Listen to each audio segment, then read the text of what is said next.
How's it going, everybody? Welcome to episode number 2 of the Roots2Suits podcast, the podcast aimed at highlighting unique individuals that make up the global cannabis industry.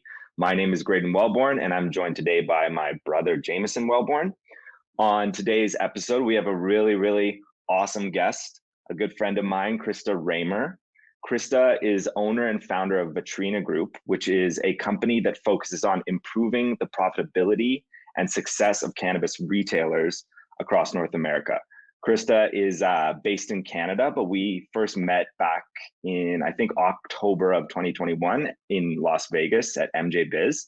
And without further ado, please welcome my brother Jameson and Krista. Hey guys, thanks for having me. Look at this, so fun. This is awesome. I'm so excited. Episode 2. Krista, thanks for coming on. Thank you for making the time. We really appreciate it. I'm excited to be here. Let's talk about some weed. Yeah. Okay, so let's jump into it. So before we start talking about Vetrina Group and the cannabis industry, I want you to take us back. Who is Krista? Where are you from? Like, what's your thing? What were you doing before cannabis? We wanted to really get into all of that. So if you could just, take it away about talking about where you're from and where you grew up and what was your upbringing like, and we'll go from there. I am so lucky and so privileged that I grew up with a super traditional family in Northern Ontario in Canada. We grew up in a really small town, and in that really small town, there was a really small high school. And that was like my entire upbringing was, how do I spend time outside and how close are my friends that we can like get to via dirt bike or snowmobile in the winter. Very Canadian. Awesome.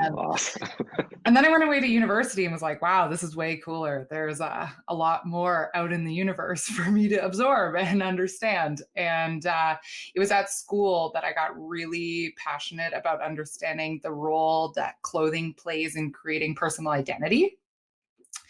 So I took that, went to grad school for fashion. Wait. We got to slow you down. Okay, first, we asked this in the last episode, but did you have any experiences with cannabis in high school? Yes. Yeah. Yes. Okay. Yeah. What were those like? So because I was growing up in this very small town, you can imagine that like most people or families had somewhere that they were probably growing weed on their property, especially like on farms. My very first experience with cannabis, I was introduced, I was given a joint by a boyfriend at a high school party. First time, I don't think I felt anything. So then the second time I tried it again and totally had a horrible experience. Like, the world was cartoon. Oh, no. I couldn't move.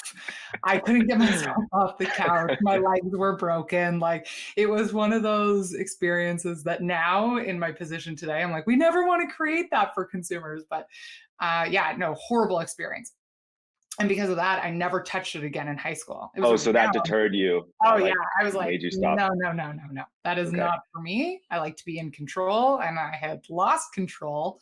And so it made no sense for me to continue down that path. So I just didn't until I got to university and then dabbled a little bit here or there. But even still, like it wasn't something that I was participating in with any kind of frequency. Okay. Because of that bad experience.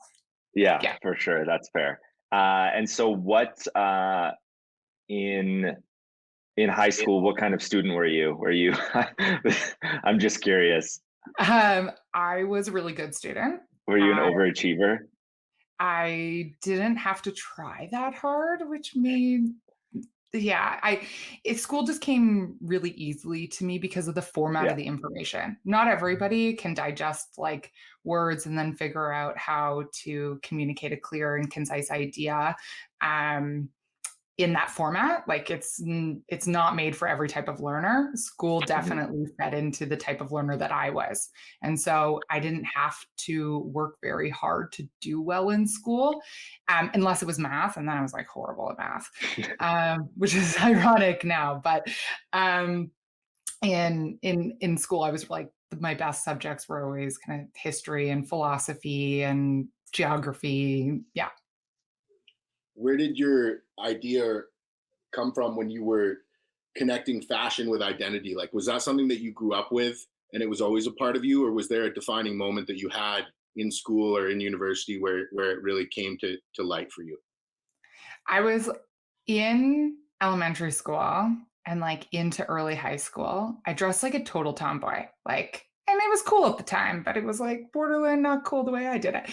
It was like champion pants and sweatshirts and just really was almost, I was always really tall. So I was almost trying to just disappear. And then I had a cousin who was like very cool and like 10 years older than me, took me to New York.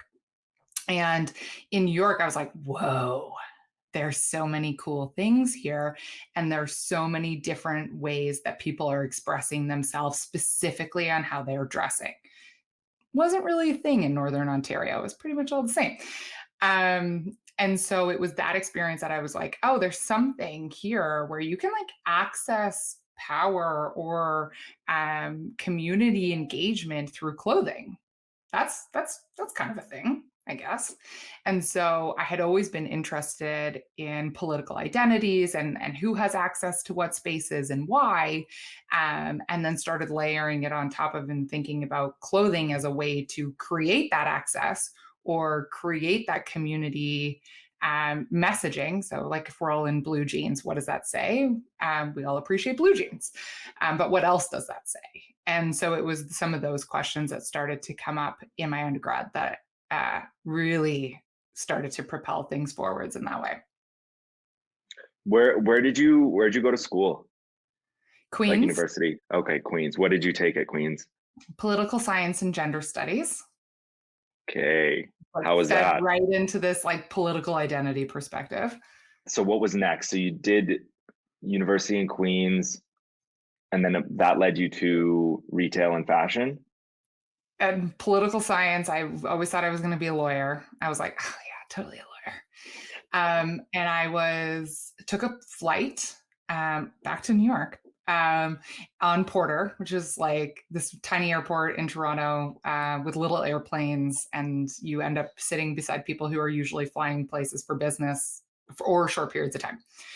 And we're sitting on this flight, and this guy is sitting beside me, and he introduces himself, and we start talking. I didn't know, but he owned a massive denim company.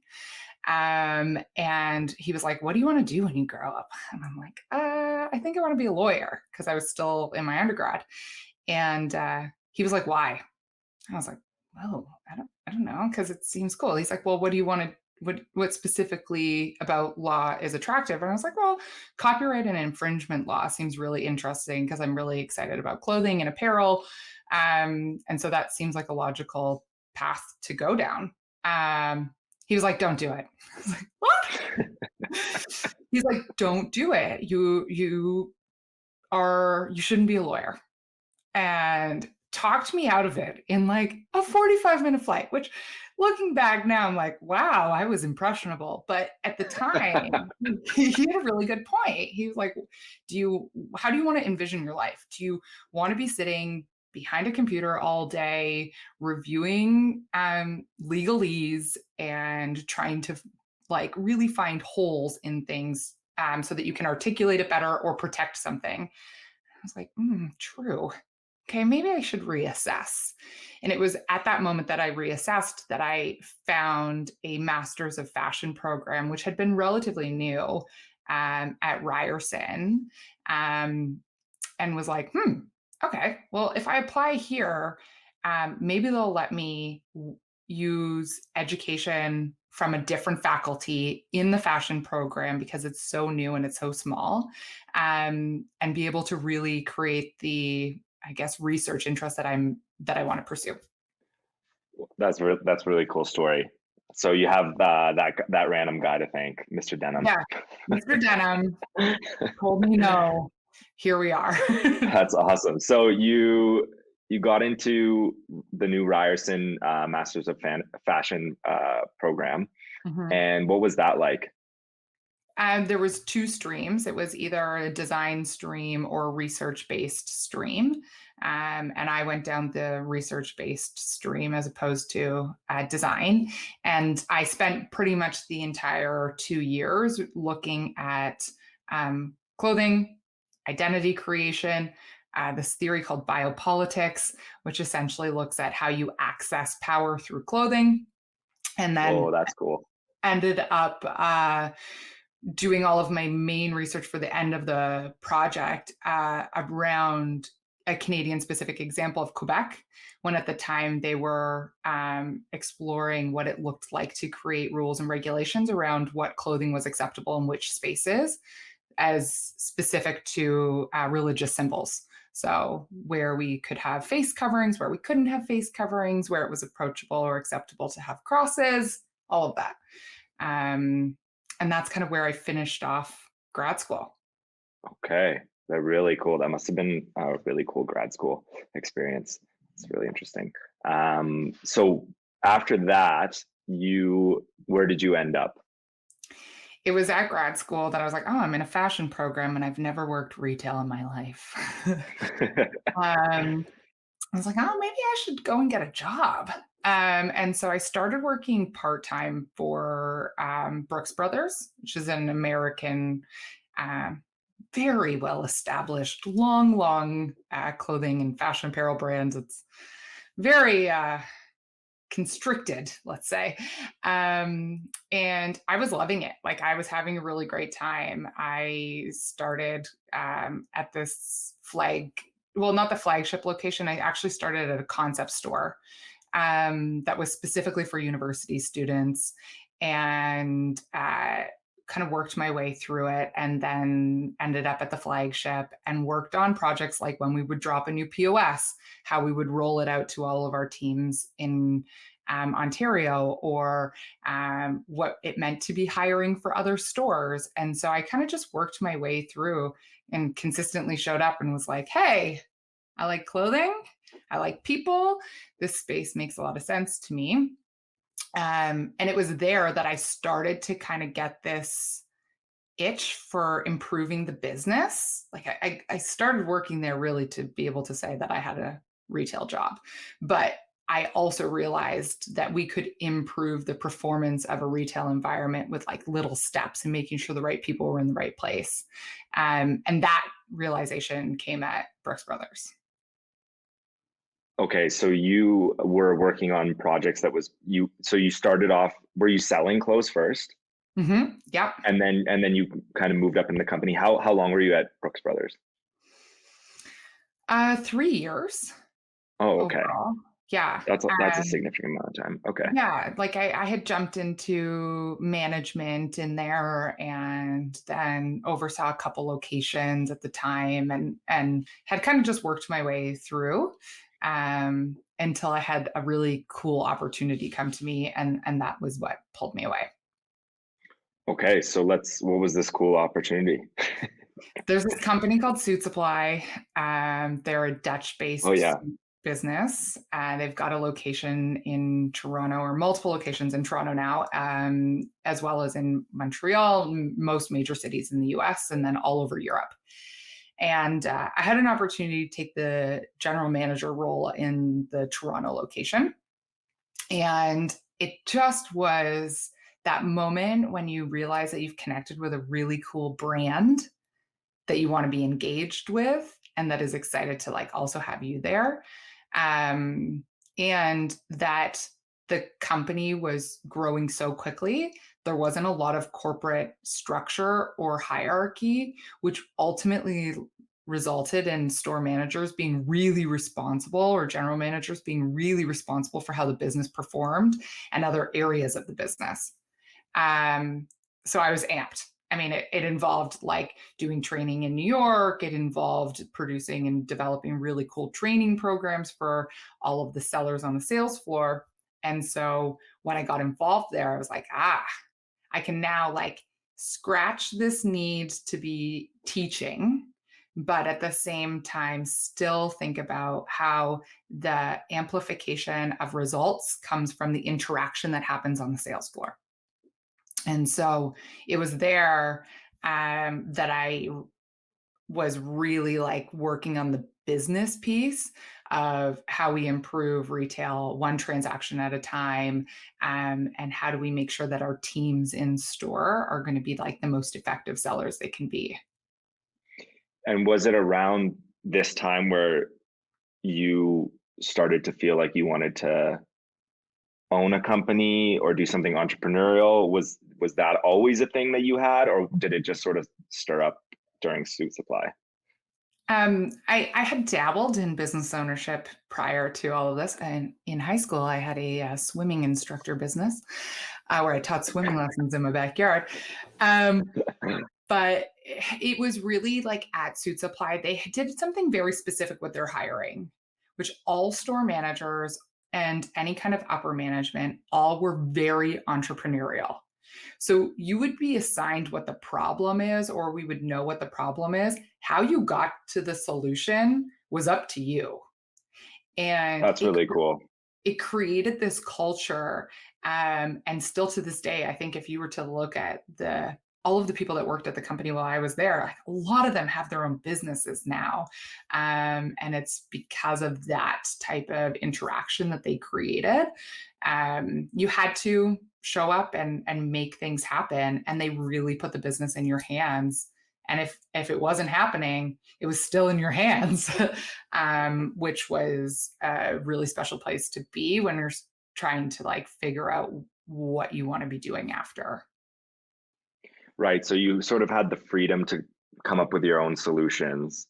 And then was it that at that point where you thought like, okay, I'd like to make my own company, or I could do this better, or something like, did that kind of click in your brain? It was there that I was like, okay, retail is easy, but very hard. And in having to be responsible, not just for what was happening in stores, because at that point, by the time I was leaving, I was responsible for multiple stores and developing training programs. And so it was at that moment that I was sitting there being like, okay, I know how to impact supply chain. I know how to train retail staff members on how to show up at retail. I know what it takes to get new customers through the door. I know how impactful brand communication and clarity is going to be. And I was working with somebody who was also my counterpart, but in another part of the business, who felt the same way. And we were like, you know what? I think we can do this. And I think we can bring our expertise, but to other people. And it not only be about one company, but have the opportunity to support other businesses as they transition and feel this pain until they're getting to the point where they know it themselves and how to navigate it. And that's essentially what led those thoughts and feelings, which led to us starting Vetrina Group. And Vetrina Group means shop window in Italian. And it was because my business partner, when we started the company, was sitting in Italy thinking about this on the phone with me, talking about how we were going to help companies open up pop-up shops. And and that's how it got started. Okay, so what year was that then? This was just over 3 years ago. Okay. And was the decision around initially, let's just focus on cannabis retailers, or did you work with other companies and industries first? Cannabis wasn't even on the radar. Really? Yeah. Okay. So I had two simultaneous things happening. We looked and we said, you know what, retail is going to be driving towards digital. Online is becoming really important. Digitally native brands are looking to open up pop-up shops. They don't know how to do it. They've always been digitally native, but they don't know what the logistics of the physical location is like. That's where we can help. So we were like, that's our niche. At the same time that we were getting started and working with some Canadian brands, would have been over 3 years ago, I guess, because of the timing. But I went into a cannabis store, one of the first ones that opened in Toronto, and was like, oh boy, from an operational perspective and from an opportunity cost perspective, it was a mess. Like, it was so busy. We had just gone legal. There were like hundreds of customers waiting. There were limited products. Everything was sold out. I didn't understand any of it. But what I did understand was that customers weren't getting the product that they wanted. And that was going to impact the longevity of the relationship with the customer. And so I was like, that's long-term revenue. That's not revenue today, but that's long-term revenue. Let's solve that. Didn't know how. But at the same time that this was going on, like 2 years previous, I had a brain injury, and I had started using cannabis to really explore and try and solve for some of the headaches that I was experiencing on a day-to-day, as well as impacts to sleep. So this was like happening at the same time. And so then I was like, oh, maybe like cannabis is our thing now. And at the time, my business partner was like, this is crazy. Like, where do we really think cannabis is going to be going? And I said, you know what? I don't know, but I do believe in how the product can impact people's lives because of my own experience and watching people around me.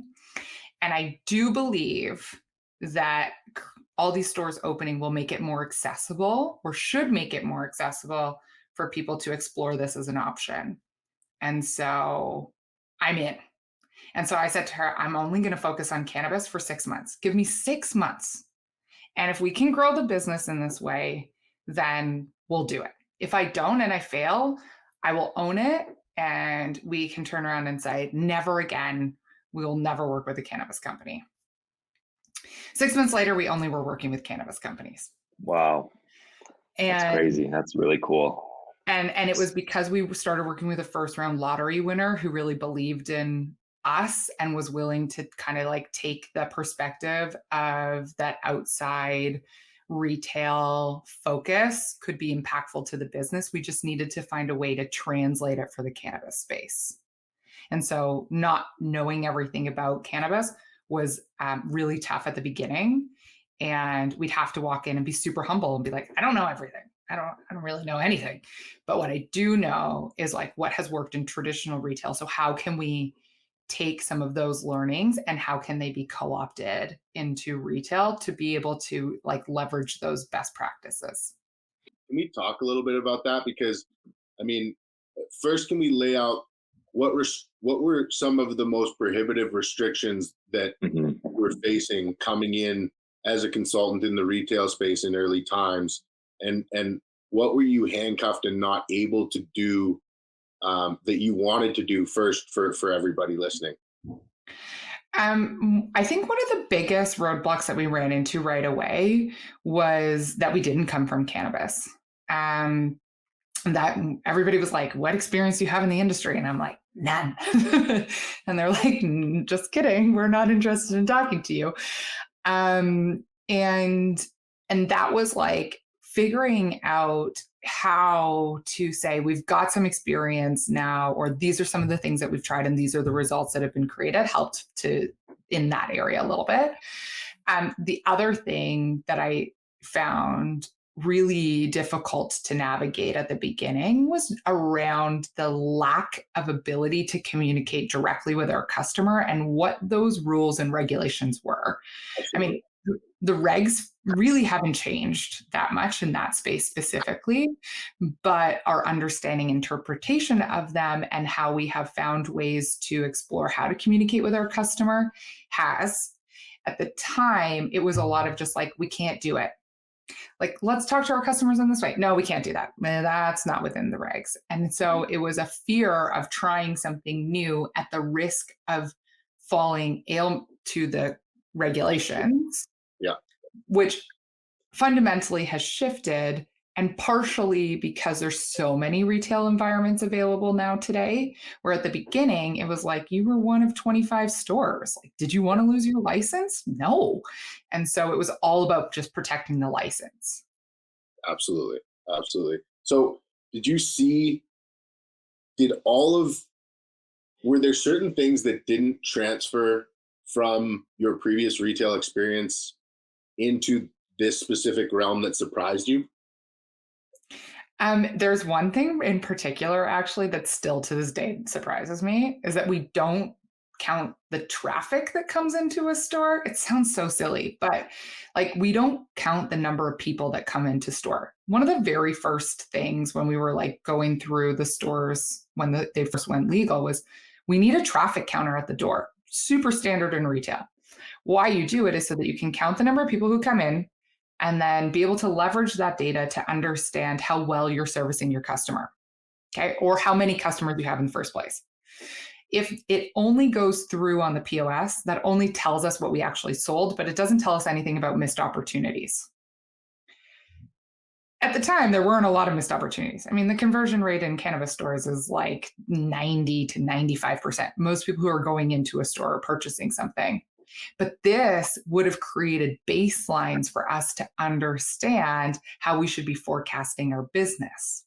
So if we could see drops in traffic, we could then think about how that might impact our business long term, which would have changed our response to when all of the stores started opening up. And then the secondary piece is we would be able to measure when we don't have a customer or they've come into store, but they haven't purchased something, and we can start to ask why. So two competing things happened at the same time was that the density of stores started to increase, the amount of product that is available starts to increase, and the number of outlets that our customers can explore around purchasing cannabis has increased because we can now shop online as well as in store. Those things layered on top have created this mess of data that's really hard to unwind. And so it's this mind-blowing thing to me that we don't do the number one thing in retail, which is count the number of people who come in the door. Are there any other, glaring issues that you see that think are low-hanging fruit to be addressed in retail that could make us better and more efficient? I mean, it's a cantankerous system at best on its best day, I think, in Canada right now. Yeah.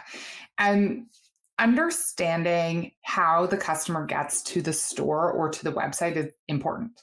So how can we understand our customer better outside of just demographics? Ethnographics are going to tell us a lot more about patterns. So what does the customer do before they get to the store? What do they do while they're in the store? And what do they do after? And we're now starting to see cannabis brands start to create touch points where we're like, how are we going to interact with a customer before they get to the store or drive them to the store? How are we interacting with them while they're in the store? What products are we selling to them? What are they seeing? What type of promotions are accessible? And then like after, what do we do with the information? The ability to do this starts for us to identify patterns. And so if we are near a dog park, for example, and all of our customers always come in with their dog because they're on their way to the dog park, that's going to tell us a lot about what types of products they might be consuming or what we might be able to sell them. Same thing about parking. Is your customer driving to your location? If they are, where are they going after? Are they going to work? Are they going home? If they're going to work, that's probably going to mean a different set of products.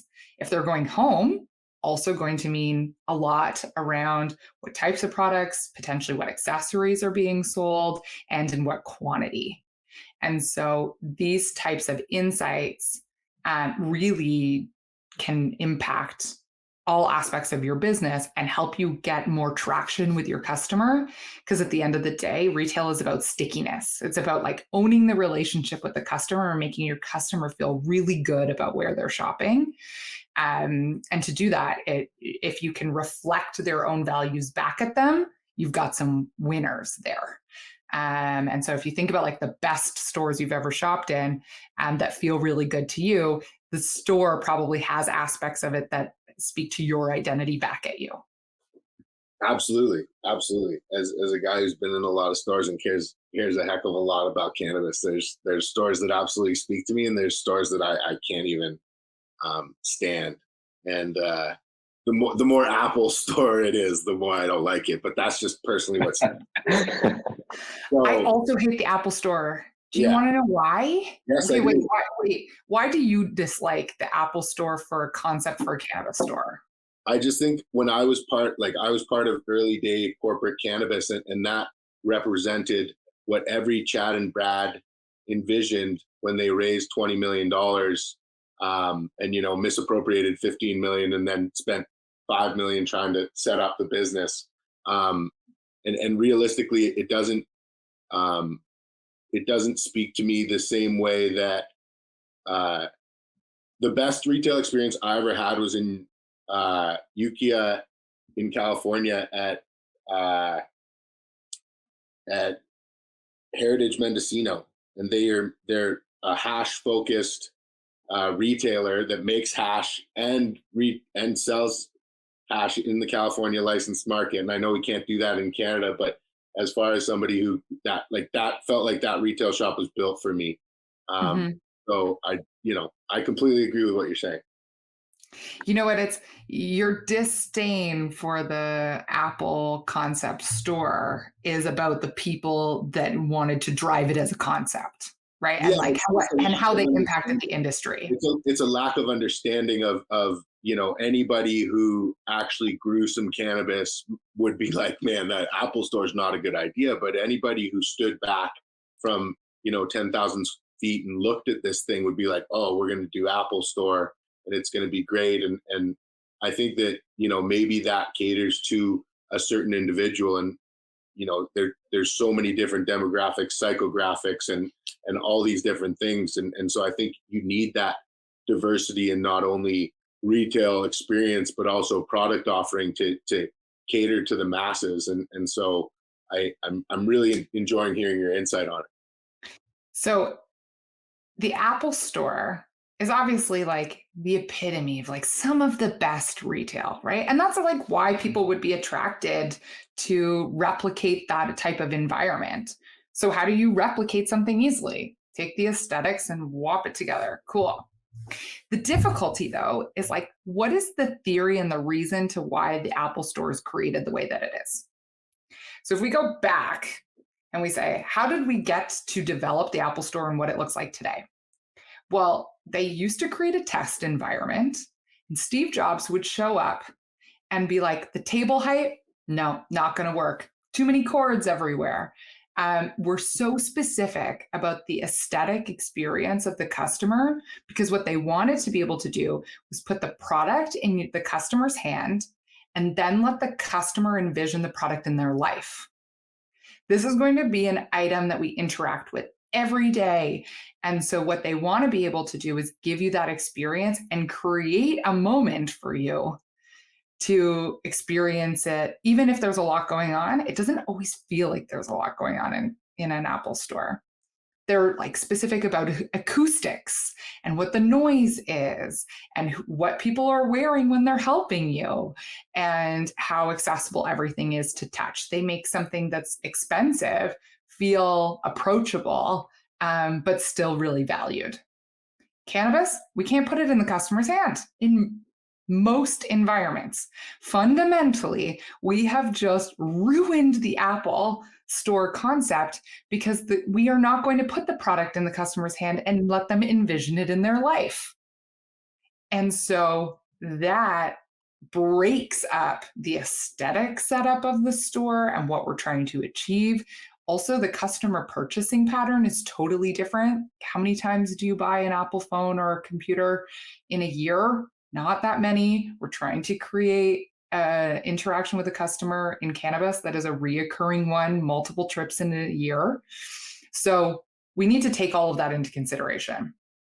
What is the winner about an Apple environment is they're on fire with their steps of customer service, and they do such a good job of making your customers feel really good. And so that's what we should be thinking.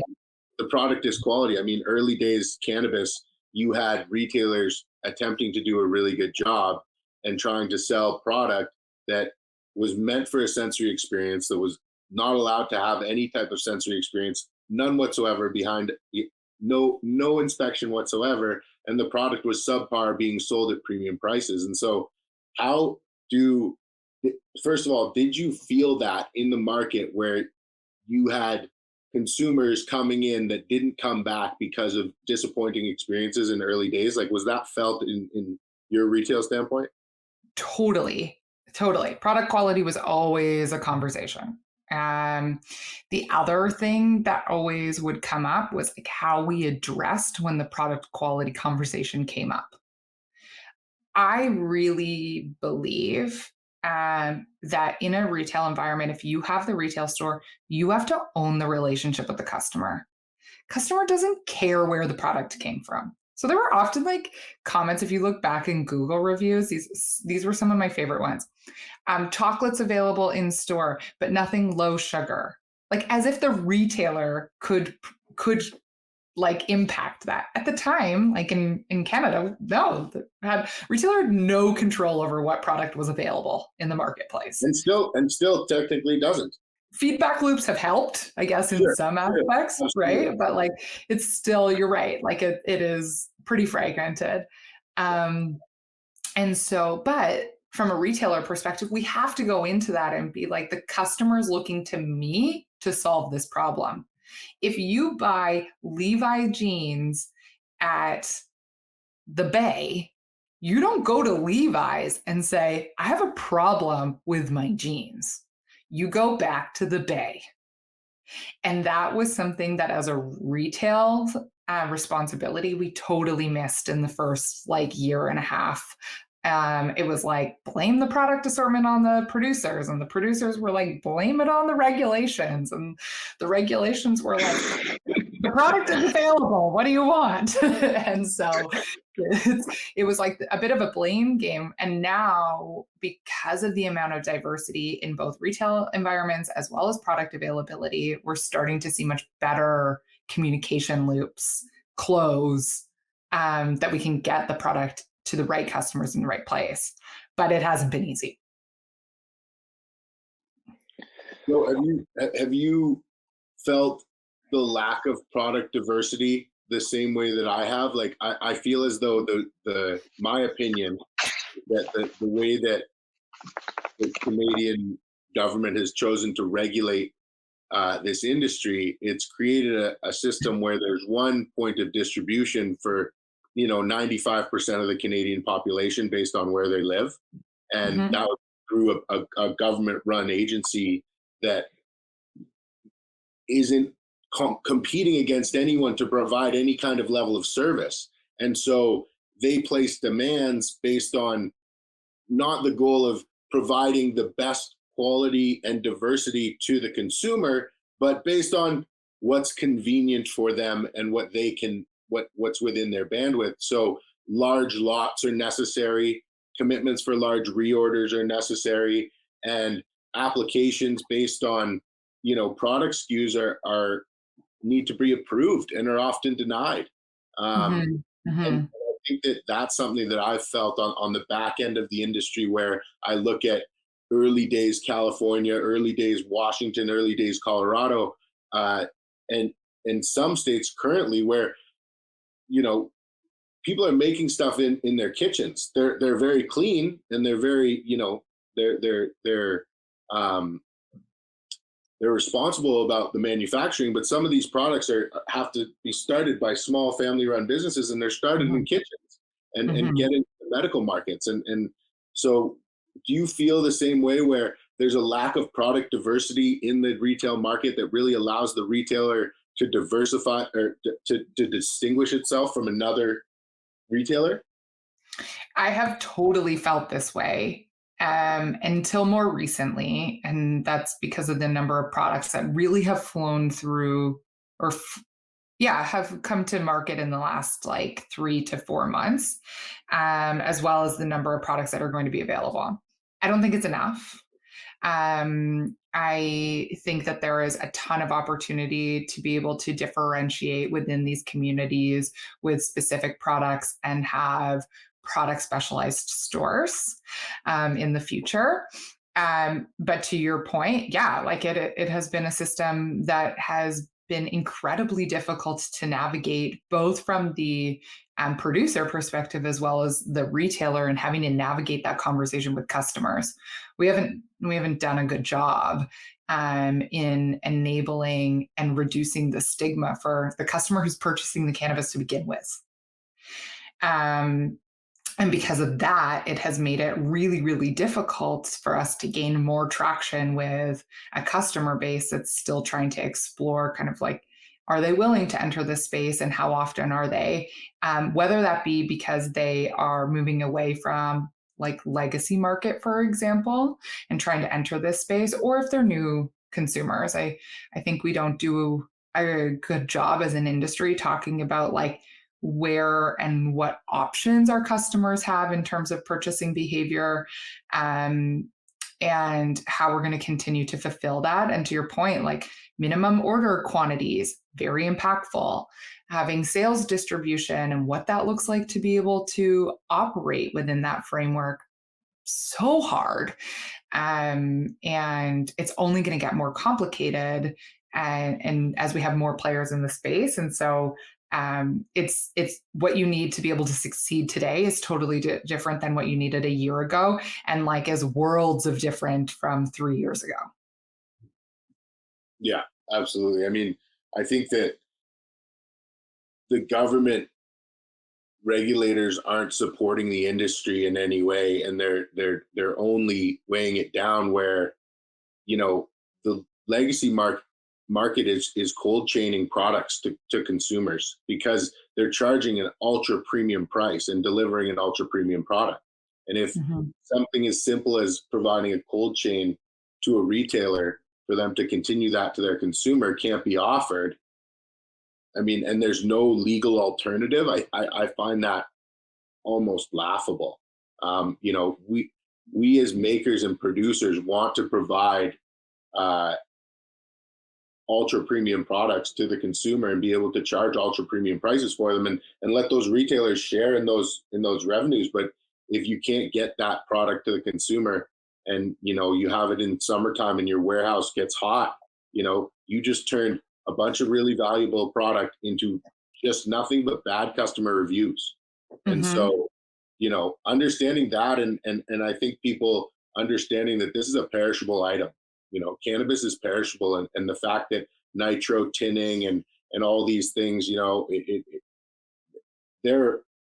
this needs to be treated like a perishable item, and it needs to be taxed like a perishable item, because we should be able to write off product that doesn't sell and move on, and it not be such a hurting to the bottom line. And I think that retail takes a lot of the brunt of this, but I also think that,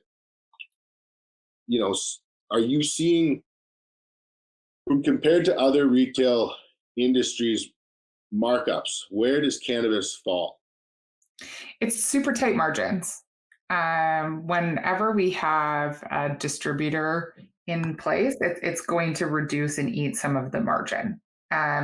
Like we have seen pricing compression and margin compression over the last 3 years. So the average price of a product has gone down, although we have entered new formats, which pulls the price of the product down a little bit, like a pre-roll versus when we were just talking about like 3.5, totally different story. But that's one thing. But from a margin compression, the amount of competition that has entered the space and the ability to compete on anything other than price has ultimately resulted in people reducing prices to get products sold. I believe, and the data tells us, is that we have a sales problem. And at the retail chain level, we have an inability to communicate what the features and benefits are of product for customers that would enable us to have less of a price sensitive conversation. If you talk to customers, they are willing to pay for a premium product, but they have to understand that it is a premium product. And that has been really hard.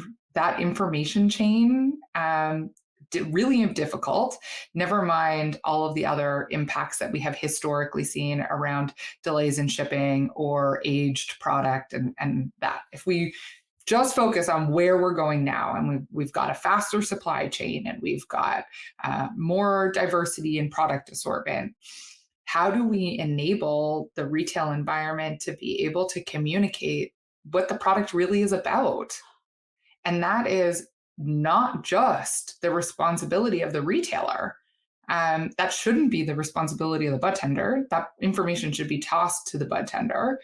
But we have these expectations that are completely unreasonable because the information isn't centralized, but we have a centralized distribution space in most provinces. We could offer that information all in one place. That would be great, but we're not there yet.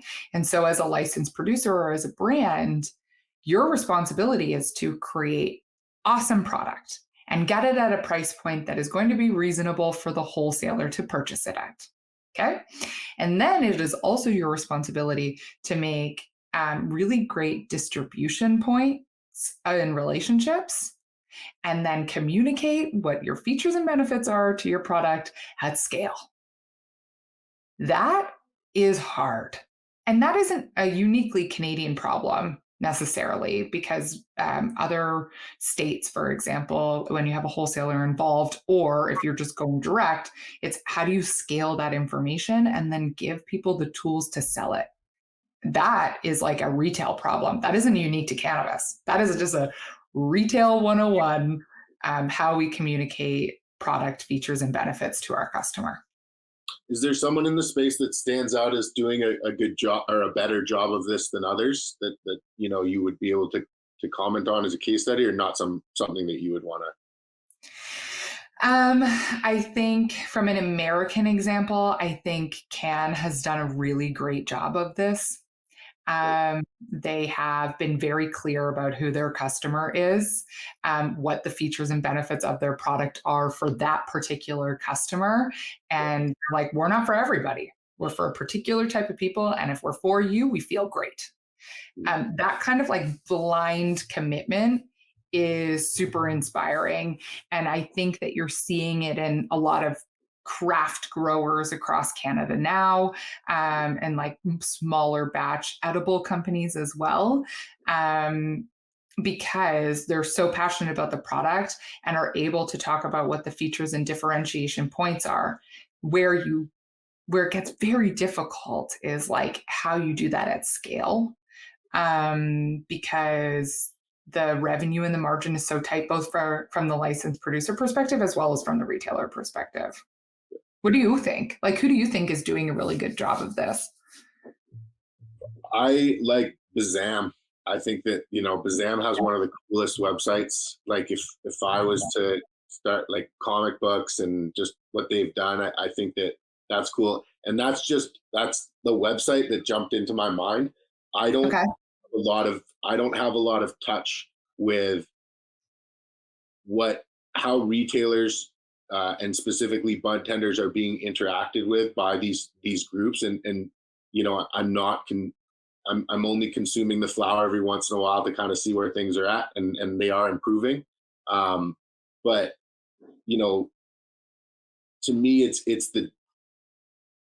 the way that the regulation has been set up that really prevents, it's just like you said, the smaller scale cultivators from securing clear lines of distribution directly with the province. And so ultimately they end up having to partner with a larger entity and really lose their leverage when it comes to protecting what they have in their brand, because the faucet can be turned off by somebody else. And I'm much more about protecting the little guy. And so, that scares me, where we're having a large consolidation, and I'm seeing a lot of brands that will have, a flower line, a concentrate line, a topical line, just because that entity has that access to that provincial distribution and owns that SKU in the market. And I think this, owning a spot for a pre-roll, or owning a spot for an eighth is doesn't breed a healthy community of competition between makers, which is what the cannabis community long before legalization was built on. And so I don't think these problems are unique to Canada. I think they're problems that need to be talked about. Alberta has more retail stores than California right now. So there's a big that, you know, they're facing their own distribution problems. What do you think the population of Alberta is? 1.3 million. Okay, so it's like the size of LA. Well, Yeah. less than LA, right? Like it would be like dropping 400 stores in LA. Yeah. So Yeah. I think there's a huge like, I mean, our problems are unique to us, but we're both suffering in the reaching the customer. I think, you know, how many consumers that walk into retail stores that you analyze or work with actually have any type of association or feeling towards any type of brand or company? We're starting to see some now. And I think that the way that we've built brands also in Canada for a long time was like, well, the regulations don't allow us to create a brand, so we're not going to, like, really, like, and we've come a long way in the way that product is starting to show up in store. There are a lot of regulations that doesn't necessarily completely control our ability to develop a brand. And so I think historically we haven't had great brands for customers to attach to. We're getting to a point where that's a thing. There will always have some constrictions around this. But maybe like Graydon, when you look at the branding versus today versus, I don't know, a year ago, what do you notice is the biggest difference? It's a good question. I do agree with you. I think there is a little bit more of brand recognition now, even just from speaking to friends of mine who are not in the cannabis industry. They'll say things like what you said, Jameson, like, oh, Bazam or BZAM. Like they won't know. But I think that there is more, like in terms of just the branding and the logos, they're a little bit more exciting and they look slightly less medicinal than they used to. There was a very like green, healthy, lean at the start. Like everything was like, it looked like it was just like a pill bottle brand kind of. And now things are a little bit more fun. Like we were all in California at Hall of Flowers, and like the brands down there are like really, really fun. Mm-hmm. Obviously there's less regulations, but I mean, yeah, there's some brands now that are sticking out in my head that are kind of pushing the envelope a little bit and feel more like a CPG product that you would become familiar with, as opposed to just like a random medicinal name. Totally. I think like color, really impactful. Color, yeah. Being consistent with what our like brand ethos is. If we're going to be fun, everything we do should be fun. Mm-hmm. Like, and that was at the beginning, brand and ethos was about, I couldn't even tell you the number of times I heard this, was we're about education. Cool. What does that mean? Yeah. Like it means nothing. And everything was high quality and premium, like everything. Oh, and I'm like, what? Like, no, there are other opportunities. We're about being like easy. Okay, great. Every single product that we carry in our product line needs to be easy. If we make a product that is complicated, it's not easy anymore. So it's how do you scale not just like the brand and how does it show up in packaging, for example, or in communication, but it's like it feeds into everything else. And when I look at the Canadian cannabis industry as opposed to the American industry, depending on the state, we are at a point where we are watching American brands be built for customers. So we're thinking about the end user customer, and then we're working our way backwards around what the product needs to be, what features and benefits. If we have to work within a certain margin, we're figuring out what is going to be the most important to be able to communicate with that customer. Is it that we need to change the packaging a little bit? Is it that we have to change the product features to be able to hit what we need to hit, but we still are doing it with the end user customer in mind? Mm-hmm. Jameson, I'm sure you'll agree with me, but like first products in the market were not for a particular customer. They were just like, here's some weed. And now we're starting to see products and brands who are like our end user customers. This is what we want them to experience. And therefore everything, we're going to work backwards and be like, how do we need to create and develop a product to service that person? Mm-hmm. I think you hit the nail on the head. I think, it's about, in the early days, there wasn't a comfort level or a discomfort level to test the waters with the regulations, because we really haven't seen any regulation change. But if we were sitting down on October 18th, 2018, and we said there's going to be a cookies store in Toronto with the word cookies on it, and there's going to be a hot pink eighth from guys from Ghost Drops, and Kind Selections is about to be coming into the market with his own brand, I think we would all be like, oh shit, if that's what the Looking Glass says, then regulations must have changed, huh? And in reality, nothing has changed. It's just interpretation and risk in sort of pushing things. And I think, to me, it's a little bit shame on the federal government for doing it that way, because realistically, it sets it up for only well-capitalized companies to be able to quantify the value in taking a risk like that, whereas a smaller producer wouldn't be able to take a gamble on a slightly metallic color to push the line. So he will have to wait until a larger scale producer does that to know that it's safe to proceed there. And so I think that, it's a flawed system, but it is how it is. And, we'll continue to sort of see where this line can be pushed to. And until the regulation is opened up, I think it's kind of a little bit set up for a larger scale group to succeed in capitalizing on those gains. So I'm bummed about it, but that's how I see it. I agree with you in most places, but I also think that we all have this responsibility to read the regulations and say, what are they trying to achieve?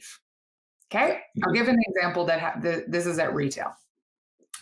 The very first stores across Canada, specifically Ontario, every single one, vinyled window, completely covered. Way to make a store look unapproachable, right? Like nothing like a black or white vinyled window and you standing outside, and that's like going into an alleyway and knocking on a door and walking in. You're like, I have no idea what is behind this door. Absolutely.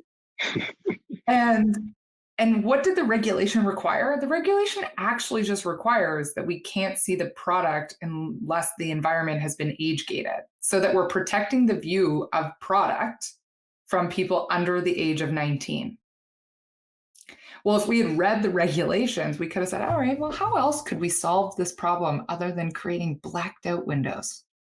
And like a lot of retailers have started to solve for it. They've created these like vestibules at the front and what we call an age gate, where you can't see into the store, but you can see that if someone's there, creates some sense of safety, makes it seem much more approachable, and helps us overall reduce the stigma of going into a cannabis store. And that is, for me, is like my take-home example always with this is like, we need to look at the regs and understand what they're trying to achieve and how do we hit those. But what are the other options? Like packaging had been black and green, to your point, Graydon, for a long time. That was there wasn't anything really about like bright colors. It was combinations of colors and how we were creating the brand. But like, let's work within it, understand what we need to achieve, and come up with a better solution. And you're right, like this is an environment where somebody pushes the boundary and shows somebody that something's capable. And I also think that we've got a lot more creative people coming into the market and the industry than we had. And so because of that, we're seeing like better solutions, people thinking outside the box, because they haven't. Companies are hiring designers now as opposed to just like having a marketing person do everything. They're like, okay, let's have someone that really understands design and visual concepts. Let's bring them in. So there is talent like that coming to the industry, which will be exciting. I also think, like, I agree with you, Jameson, fully, but I do think that it's not that the regulations are fun and exciting, but I think there's something to be said for like everyone playing within the same box and having the same parameters and the same rules. And I think that does sometimes focus you Like, obviously, it'd be way cooler if we were like California and other places and we could just do whatever we want. But it's Canada, so that's not going to happen. But I think that there is some merit to, yeah, like someone pushing the boundaries and being like, oh, wow, okay, there's a cookie store. Okay, well, what else can we name things now? Like, and then you just ratchet things up. And eventually, like you said, Jameson, the regulations haven't changed, but I mean, things were very lame and boring 3 years ago, and things are a bit more exciting now. I mean, there's a company, like you said, there's Ghost Drops. Like, who knew that that would be a name that would be allowed? Mm-hmm. So, do you see a mass diversification of retail coming, or do you feel the opposite, where it will be similar to what I personally experience in Canadian alcohol distribution, where you've got your ultra low end value liquor stores, and then you've got your premium wine shops? Which way do you see the industry going in the next 3 to 5 years? Immediately in front of us is going to be a lot of consolidation, which, to our conversation earlier about like diversity of environments and what is available to the customer, will make it tough for sure. I think that why is consolidation happening? Okay, consolidation is happening because people who got involved in the industry at the early onset didn't necessarily plan for where we would be today, and business is much harder than what they had originally planned for. And so some of those players will be eliminated. Which sounds so harsh, but it is true, and we've seen it in other markets that are more mature than ours, like California, Colorado, same type of thing. And we're going to see the same patterns repeat themselves in New Jersey and New York, with a rush to market and then a pullback and some consolidation. What is on the other side, though, are companies and brands who have created traction and stickiness with their customer. And so in the short term, pain for sure, absolute pain. But the reality is that they can be disrupted. So this is a product that it's so important to be hyper localized. And for the most part around alcohol, when I look at that as an industry, we understand the implication of alcohol when we're an end user customer. Like, I know what I'm getting when I get vodka. I know what I'm getting when I get whiskey. I can get niche and understand more features and benefits of different types of vodka for sure. But we've got a base level of information about alcohol as a community and a population that we're just not there yet with cannabis. So I think that is a longer way away. We first need to be getting to this point where we're going to see some consolidation, because we're going to see players eliminated, both from a brand and retail perspective. Then on the flip side of that is we're going to have people enter the market because they have really great ideas or really great brands on how they're going to connect with the customer. And so ultimately, that's what I'm excited about. In the meantime, though, it's painful. And we have a number of large players who will continue to play this game. And when you think about your own shopping behaviors, there's always opportunity to diversify how you shop. Think about a grocery store. Large chains dominate the majority of grocery stores. There's still specialty food places. There's still instances where you would go to a butcher or where you would go to get sweets.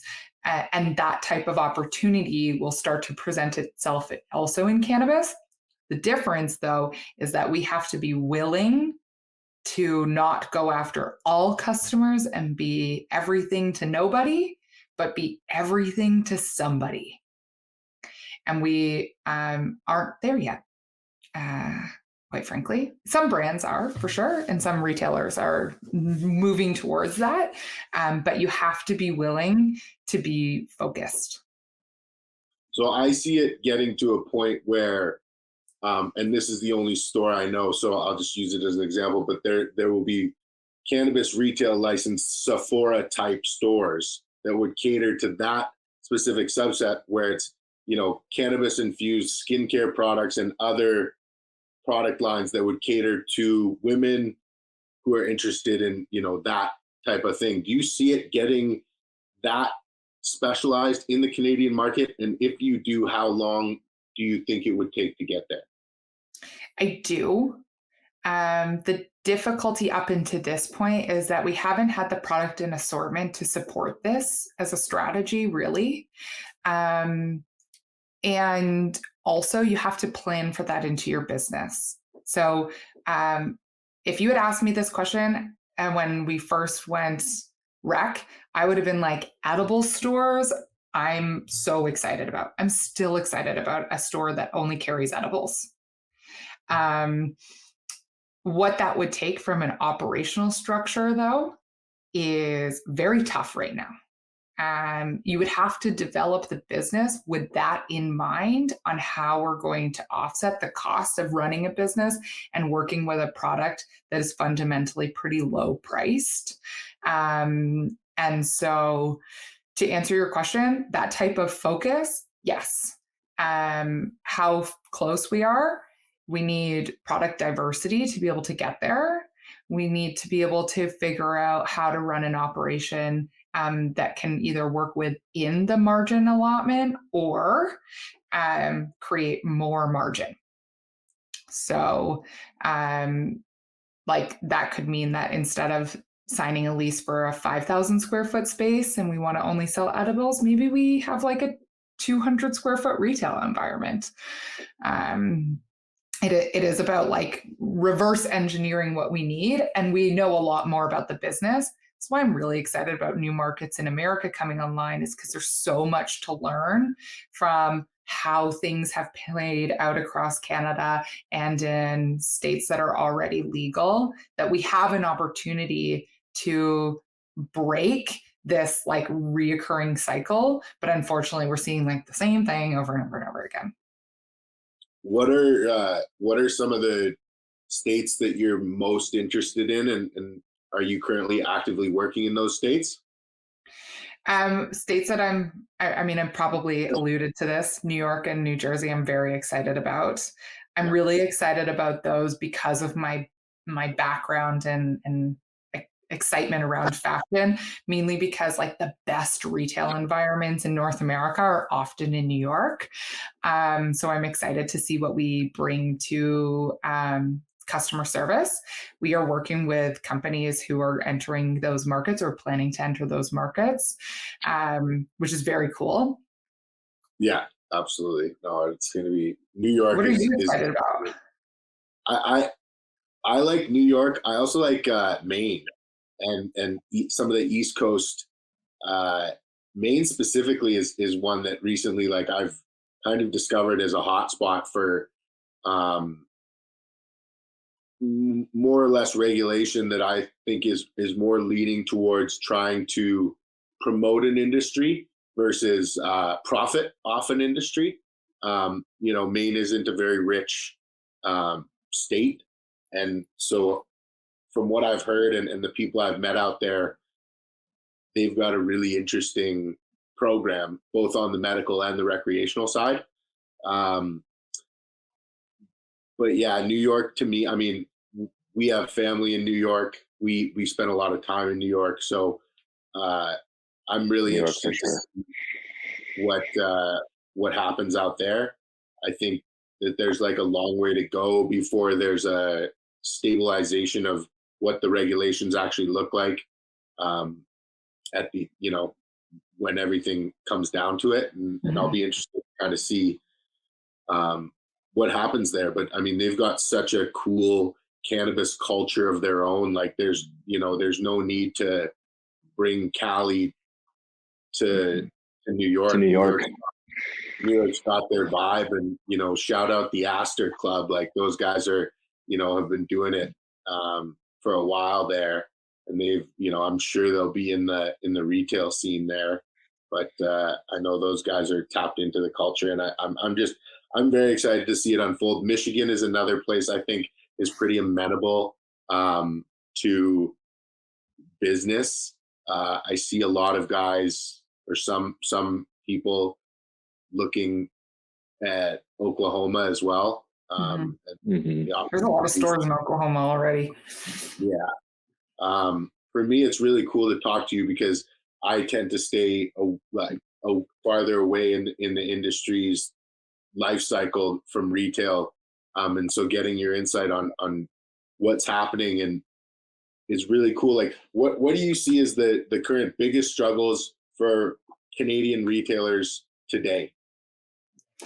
I know we touched on consolidation, but like and price and beyond consolidation, just as operating a business without outside threat of acquisition. 6 months ago, I would have said business acumen. For the most part, is like understanding implications of inventory buying cycles and what it looks like to hire and retain a sales team. But now I would say that one of the biggest roadblocks with a retailer is an ability to communicate directly with their customer. So, like, what are the avenues that we can keep that line open and our customers retained? Both from a promotional perspective, like what type of promotions can we draw in at our store? How do we communicate them? What avenues are accessible to be communicated with? I mean, we were texting customers pretty easily, and then you have the telecom companies kind of shut a lot of that down. And so now it's about finding other avenues. And so as a retailer, you have to be incredibly agile and reassessing your strategy pretty frequently to be able to drive results. And I think that wasn't necessarily part of the business plan when we saw a lot of the first guys open their doors. I had a quick question. I wanted to go back. We were talking about the Apple model. Is there a retailer outside of cannabis that cannabis retailers have modeled after that does work? Like, is there a Starbucks model, or is there a Best Buy model or something like that you've seen that's been sort of pulled from another industry and brought in, as the attempt was Apple, but obviously you explained it doesn't work for various reasons? Yeah, I mean, I think that I would go back and say, what environments are really specific about floor plans and forcing the customer through a store in a particular way without it feeling forced? For that reason, I think grocery is a really good example. They do an incredible job at prompting impulse purchasing by putting different product in different positions, as well as having low-priced products close to the cash desk. The first iterations of that have been incredibly impactful. And I think it still stands true. Like, you need to consider impulse purchasing in your store design, where we're creating opportunities for that and how we're presenting that product. Mm-hmm. Industries that I wish that cannabis would look at more and sit back and digest what is happening in those environments is anywhere where the information that we're trying to communicate is quite complex. Beauty, really good example. Understanding the differences between like 100 different facial creams and why and how they're branded and what price point they're at and how the customer understands their benefits to them is super interesting. How we present the information also really interesting. I also really like the idea of thinking about specialty food and like what that means for the customer when they're purchasing it at that time. So like if we start to think about the customer behavior, let's say on Fridays, most of the time I go into a cannabis store and I purchase some edibles and beverages that I'm going to share with friends. It's a totally different behavior than if I'm going in and purchasing product for just myself. And so we need to look at retail examples outside of cannabis that offer different types of customer purchasing behaviors and then what that means back and take some learnings from those spaces. Do you feel that all that purchasing behavior analysis is valuable when dealing with such a vastly different product like cannabis? Like, do you feel like it all can be translated and it's all valuable from a macro aspect? Or do you feel like something has to be taken with, for lack of a better term, a grain of salt, because, how people buy weed is not necessarily how they buy candy? Or am I wrong in it's the exact same way? No, you're totally not wrong. We fundamentally, I really believe fundamentally, we have an education gap that we have to jump through. And it's not necessarily because people don't understand the product. It's our ability to communicate the specifics of that product because of the way that the system is created. So Jameson, you know a lot about hash as an example. For you to go into a store and clearly get a breakdown of what the difference is between the hash products that they have in store are not necessarily dependent on you, dependent on the bud tender. But is it really dependent on the bud tender, or is it dependent on the way that the information got disseminated to them? Okay. And so because of that, I think that there's a bigger lift for sure. So we can't just take what has worked in other industries. But what we can do is think more creatively about how they have made it that easy. So selling candy is easy. Why? Because we sell it off of flavor. And that is what everybody has in common. We know flavors, and our lives are emotionally attached to flavor. It's one of the reasons why edibles has become easier to sell, is because we're not standing there talking about features and benefits of flavor of the edible. We're talking about this is strawberry. Do you like strawberry or do you like blueberry? And so when we can be that simple, it creates a lot more confidence with our customers. Yeah. How long do you think that learning curve takes to get to the point where the layman or average person off the street has a general knowledge of cannabis? Is it a full generation? Is it 2 generations? Where is it when it gets to the point where, by 16 years old, me and all my friends knew that hops and barley were in beer and it was fermented? We didn't know much past that, but we knew that hops and barley went into beer, and that's how beer was made, and that was common knowledge. How long does it take for the average Canadian to get to that level of knowledge with cannabis? Oh, I don't know. I don't know. I want it to be 2 generations deep, but the reality is that I think we're further from that.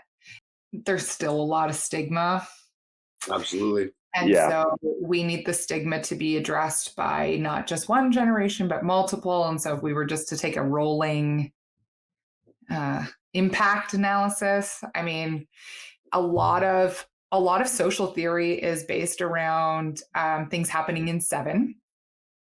So that you go through segments of having friends for 7 years at a time. And I think if we were to think about cannabis, I'm maybe I'll make a bet on 7 generations. Oh, that seems really scary. Wow. Yeah. We're working on it. I think we're all working on it. I wanted to ask a bit more about Vetrina Group. We've dived into a lot of your thoughts and opinions on the industry and retail, but I want to know more about Vetrina Group's mission, things that you want to highlight, some what's it like running the company, what kind of skills you've brought in from Brooks Brothers and Suit Supply into Vetrina Group. I think when I think about what my previous fashion apparel life has brought to cannabis is really thinking about how the end user experience or the end user experiences retail environments. And that there's a lot of diversity in what that can look like. There's a lot of different ways that we can connect product with customers. But at the end of the day, it's about making customers feel good.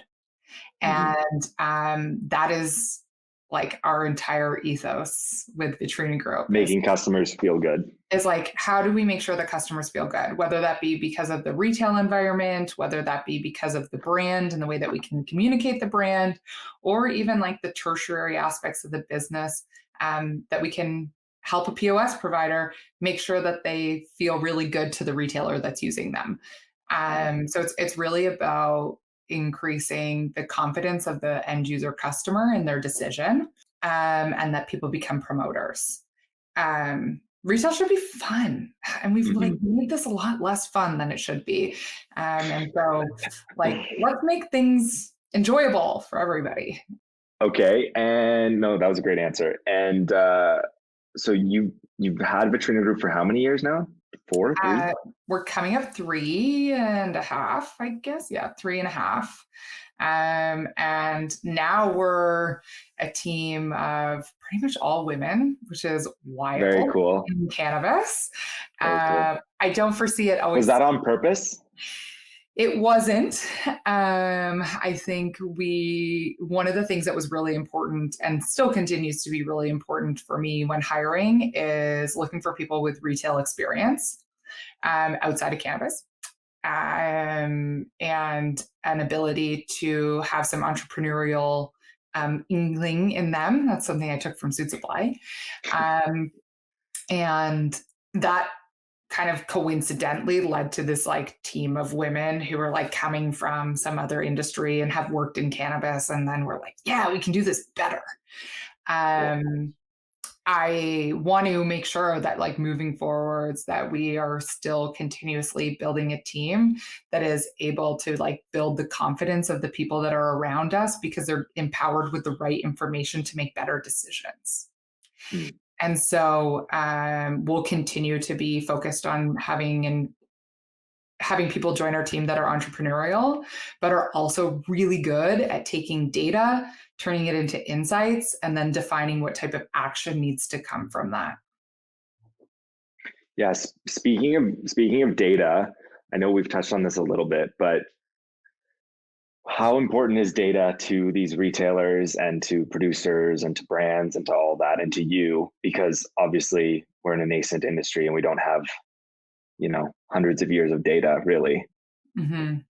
Yeah, I want to just like build on that because I think it's a good question. But for example, I was given access to strain print in the very early days, and I was populating a genetic library for an LP, and they said, "Oh, we just got access to strain print here. You can go look at this data and see all these strains that help people with these ailments." And I looked up anxiety, and the most popular strain for anxiety at that time was Ghost Train Haze, and for a vast majority of people, the haze varietals tend to be very, very stimulating and the ones that would potentially cause anxiety. And so I found that to be very interesting that, how valuable is this data when it is a nascent industry and it is such early days? Like how much do you take it seriously and how much do you have to factor that in? Data. If we have to understand data with a grain of salt, okay? Like we have to understand what has gone into creating the data. Data is only as good as its inputs, and then is only as good as the outputs that we are going to use or create based off of that information. So to your point with like strain print, if the data source is young and depending on what information it is, it may or may not be relevant. And it also is about how we guide and make decisions with it. I'm the most excited about data that is existing at the retail level for us to better understand our customers and put patterns together. So I'll give you some examples of stuff that I'm excited about. I'm excited about average per customer and like how much customers are spending in store and how frequently they're purchasing. There's so many different things that can happen in a retail environment that would impact those numbers. And so it's really about taking that as a baseline of information and then doing exploration. We can't just take it as it is because there are different things that could impact the number. Other data that I'm really excited about is looking at what products are commonly being purchased together. Well, what do we do with that information? Does that mean that there is opportunity at the retail level in the way that it gets merchandised? Does that mean that there is an opportunity at the accessory level with what products are being brought to market and what the mix of them available in the retail store is? Does that mean as a concentrate brand, you want to think about accessories? Probably. And so it's taking a look at that type of data and then being like, what do we do with it? And that's the difference between just numbers and it becoming an insight and then it becoming an action point. As a licensed producer or a brand, There's a ton of data now that we could be pulling to help our sales teams who are out on the ground working with retailers to better service our retailers. Could you imagine if you had a rep come to store and say, hey, I've seen the velocity of your product in store, meaning like how quickly the product is being sold. Here are some strategies that have helped improve how quickly this product sells through at store. And if those don't work, here is something that you want to consider. So let's get this product out. And here's another product in our product line that might be better suited for your customer that shops at this location. Game changer. Instead of showing up with pins and being like, hey, have you heard about our product? It's in a nitro can. You're like, cool. Like, no. Yeah, that would really turn the dial. Let's provide some value. And that's where I think that there is an opportunity with the data is really taking it with a grain of salt and understanding that it's young and helping us to measure where our next step should go. How sensitive are consumers to cultivar names? I don't know if we even have done enough research around this. There has been some kind of analysis, I believe it was done by Headset, that really talked about how cultivars that had either food or like color in the name tend to sell through at higher velocities. I don't know if that is because of customer awareness of those products already, or if because they are familiar, like anything with cake in it tends to like do quite well. Is that because everybody knows cake? Maybe it's a cute name. Do you see that makes sense? Retailers utilizing social media influencers to garner more awareness of their locations and products, or do you think that that's something that is better done on their own platforms, trying to build their own presence through their own brands? We have no commitment from social media that they are going to work with us as an industry right now. So how do we own the line of communication with the customer? How can we kind of create that direct feedback loop? Right now, looking at it, I'm like, email is a really compelling way. We just have to be providing value to our customers and providing the right information for them and make that narrative custom to them. So to your social media is a good way to be able to get your brand out there and tell a brand ethos, but could be taken away at any given time. And so for me, it's hard to make a real deep investment in that space when we could be doing something that will help move the dial in our relationship that helps us drive revenue to create some sustainability in our business. What are the rules around reward programs, things like that, like a Starbucks card? Do we have something like that? It's gray. It's great. What people are doing and how they're doing it is kind of all over the map. I would encourage retailers, if you're thinking about any kind of program like that there are other options than just a straight discount across the board. Let's think about what else is going to help motivate or give our customers the information they're looking for. We know that this is an industry that is often looking for newness. Because of that, does it make sense to be able to communicate new products to our customers? Probably. Is that valuable information? Yes.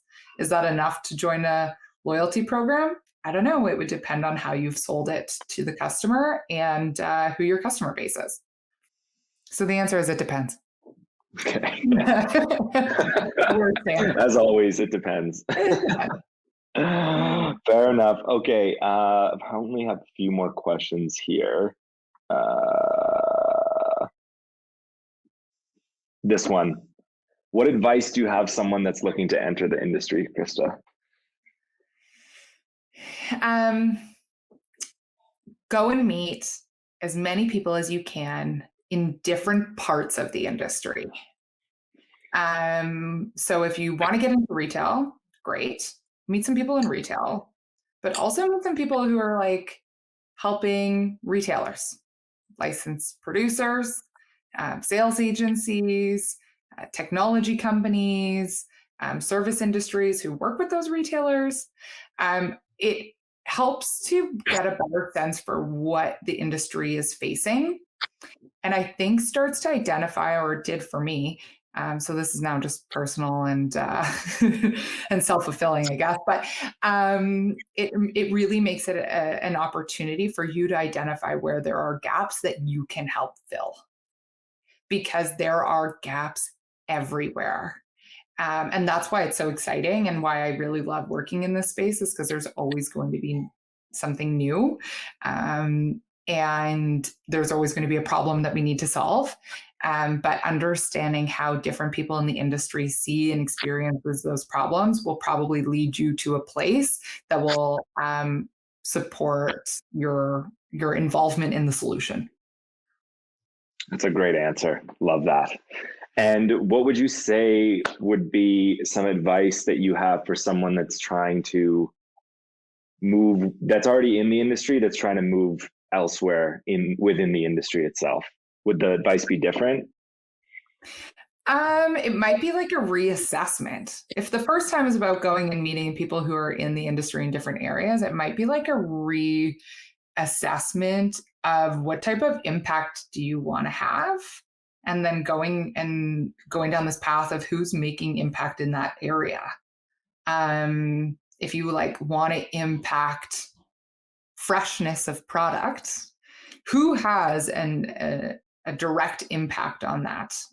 That's impact a lot of times, but like who are feeding those decisions? And you might be surprised at how many people within the supply chain are touching that as an aspect.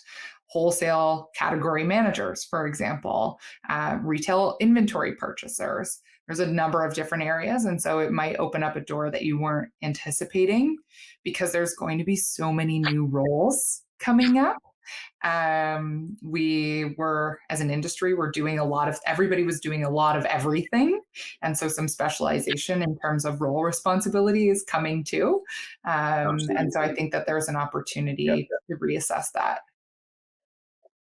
Awesome. Great answer. Oh. Jameson, do you have anything else? Well, I think that's it, man. Krista, thank you so much for your time. I really appreciate it. No, thank you, Krista. I mean, I'm really excited that you're asking other people these questions, and hope that they come up with much better answers than I did. No, this is very informative. We really, really appreciate you. I think this is like so important as an industry for us to be able to talk about what everybody's up to, because so often it's happening behind closed doors and we don't really know. So thank you for making this accessible to people. Absolutely. Any final words? Any people want to find you? Social media websites. Anything websites you want to mention? Upcoming album drops. Find me on LinkedIn. Yes, LinkedIn. Yeah. We'll link your LinkedIn on this. In the bio here as well, for sure. Yeah, for sure. And we'll put Vetrina Group's website and everything. Also, if you're going to be in Canada, check out Hall of Flowers. It's coming. We're really excited to be bringing it. A really great way to be able to connect licensed producers and retailers in one space. Wait, you guys are bringing Hall of Flowers is coming to Canada? That's crazy. Yeah. That's my favorite shit. That's going to be crazy in Canada. How are you going to do that? Oh my goodness. That could be a whole other podcast. Well, that's fine. That's a whole other podcast. Actually, well, we could do episode 2.0 to this episode there, because we'll be done. 6 months. Let's do that. That's now crazy. we're talking. Awesome. We'll see you there. Have a great day. We'll talk soon. Thanks, guys. Thanks, Krista. Bye.